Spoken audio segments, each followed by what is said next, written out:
Přichází z budoucnosti, z temné budoucnosti, kde neexistuje svobodné studium a studenti jsou nuceni vstávat za výuku od 6 hodin ráno. Týden byl zkrácen na 5 dnů bez víkendů.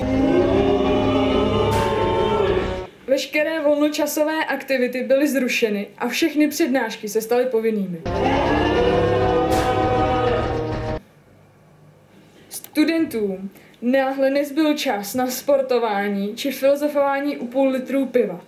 Vzpoura byla nevyhnutelná. Zkázou povstání proti profesorské tyranii se stala strava v menzách. Nízkonutriční strava, která nahradila běžné obědy a zničila veškerou bojovnost studentstva. Já to přišla změnit.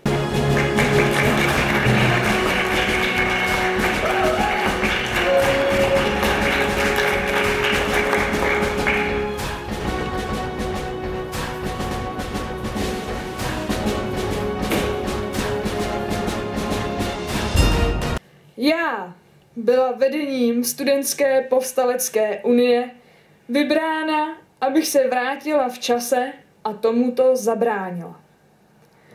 Proto vyzývám všechny studenty, aby se dne 34. letošního roku dostavili na pražský Majáles a pomohli mi změnit budoucnost.